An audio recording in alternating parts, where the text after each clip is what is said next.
बच्चे good morning. बच्चों कल हमने जो पढ़ा था वो था ऊर्जा, और थोड़ा सा मैंने गतिज ऊर्जा के बारे में भी आपको बताया था। आज भी हम गतिज ऊर्जा के बारे में पढ़ेंगे। गतिज ऊर्जा को बोलते हैं काइनेटिक एनर्जी। इसको या फिर ई के या फिर के से डिनोट करते हैं। ई के काइनेटिक एनर्जी या फिर के से, कभी कहीं पर के भी डिनोट करते हैं। तो हमने के बराबर हाफ एम वी स्क्वायर या फिर ई के बराबर हाफ एम वी स्क्वायर, ये फॉर्मूला ड्राइव करने के लिए आता है।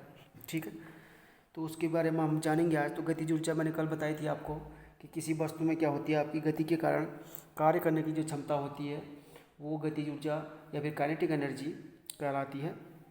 ठीक है, जैसे बहते हुए जल में गतिज ऊर्जा होती है, लेकिन बहुत ऊंचाई पर जो होती है उसमें फिर स्थितिज ऊर्जा होती है। ये हम अलग चीज़ है। लेकिन आंधी तूफान या चलती हुई गाड़ी, इनमें क्या होती है, आपकी गतिज ऊर्जा होती है। चलते पंखे में गतिज ऊर्जा है। ठीक है, तो इसके लिए फॉर्मूला हम ड्राइव करेंगे, यानी जो गतिज ऊर्जा होती है किन किन कारकों पर निर्भर करती है उसके बारे में भी हम जानेंगे। क्योंकि यहाँ से तो दिख ही रहा है कि एक द्रव्यमान पर और एक उसकी वेलोसिटी पर क्या करता है, डिपेंड करती है काइनेटिक एनर्जी। ठीक है, अब हम इसको ड्राइव करेंगे। ठीक, तो इसके लिए मैंने लिया है कोई वस्तु ली हुई है, ये एक वस्तु है। ठीक, तो इसका द्रव्यमान जो है स्मॉल एम है, स्मॉल एम इसका मास। अब इस पर हम क्या लगाते हैं, फोर्स लगाते हैं इस डायरेक्शन से। इस पर हमने बल लगाया है, तो क्या होगा, ये वस्तु क्या होगी, इधर की ओर चलेगी।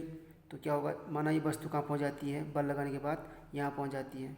ठीक है, यानी इसका विस्थापन जो हुआ यहाँ से यहाँ तक क्या हुआ, आपका डी विस्थापित हुई। यानी डिस्प्लेसमेंट कितना हुआ या फिर विस्थापन कितना हुआ, पहले यहाँ पर थी, अब कहाँ चली गई, यहाँ चली गई। ठीक है, तो इसका प्रारंभिक वेग यू क्या है, वो 0 है क्योंकि विराम अवस्था में थी। अब टी समय पश्चात क्या हो गया, क्योंकि हमने बल लगाया, टी समय पश्चात क्या हुआ, टी समय पश्चात कहाँ पहुँच गई, यहाँ। तो इसका वेग कितना होगा, आपका वी होगा अंतिम वेग। ठीक है बच्चों, तो न्यूटन का जो सेकंड लॉ बोलता है आपका, जब हम किसी वस्तु पर बल लगाते हैं और एम द्रव्यमान की कोई वस्तु हो, उस पर हम कोई एफ फोर्स लगाते हैं, उसमें क्या होता है, आपका एक त्वरण उत्पन्न होता है, जो क्या होगा, आपका एफ बराबर एम इंटू ए से क्या होगा, आपका ए बराबर एफ अपॉन एम। ठीक, यानी एम द्रव्यमान की कोई वस्तु है, उस पर हमने क्या कराया, फोर्स एफ लगाया है, तो उसमें जो एक्सेलरेशन होगा, जो उसमें त्वरण होगा, वो कितना होगा, आपका एफ अपॉन एम। क्योंकि वस्तु ने क्या किया, आपका मोशन स्टार्ट किया है, वस्तु की आई है मोशन में आई है, इसलिए उसमें क्या होगा, आपका एक्सेलरेशन क्या होगा, आपका उत्पन्न होगा, चाहे वो कुछ समय के लिए हो, लेकिन होगा, क्योंकि उस पर क्या लगा, आपका फोर्स लगा है। ठीक है, तो अब हमने क्या निकालना है, कार्य निकालना है। क्योंकि कार्य की माप ही क्या होती है, ऊर्जा होती है, वैसे ही हमने कार्य निकालना है। तो कार्य बराबर हमारे पास क्या है, एफ इंटू डी होता है। एफ तो हम यहाँ से निकाल लेंगे, लेकिन विस्थापन कैसे निकालेंगे वो हम देखेंगे। ठीक है, तो वी स्क्वायर बराबर गति का जो तीसरा समीकरण यू स्क्वायर, वी स्क्वायर बराबर you square plus 2a S होता है तृतीय समीकरण जो होता है गति का। ठीक, यहाँ पर जो v है वो क्या है, 0 है, सॉरी वी स्क्वायर है, यू क्या है यहाँ पर 0 है, प्लस 2a एस।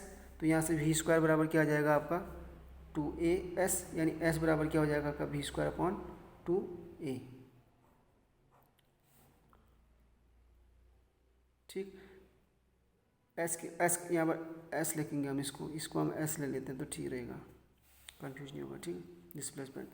तो एफ हमारे पास है, एस हमारे यहाँ पर रख देते हैं। तो डब्ल्यू बराबर एफ कितना आएगा, यहाँ से m into a into s v square upon 2a। तो ए से ए कट गया, तो कितना बच गया, half m v square. W बराबर हाफ एम वी स्क्वायर, यानी इस वस्तु को एस विस्थापन देने में हमको कितना कार्य करना पड़ा, डब्ल्यू बराबर हाफ एम वी स्क्वायर।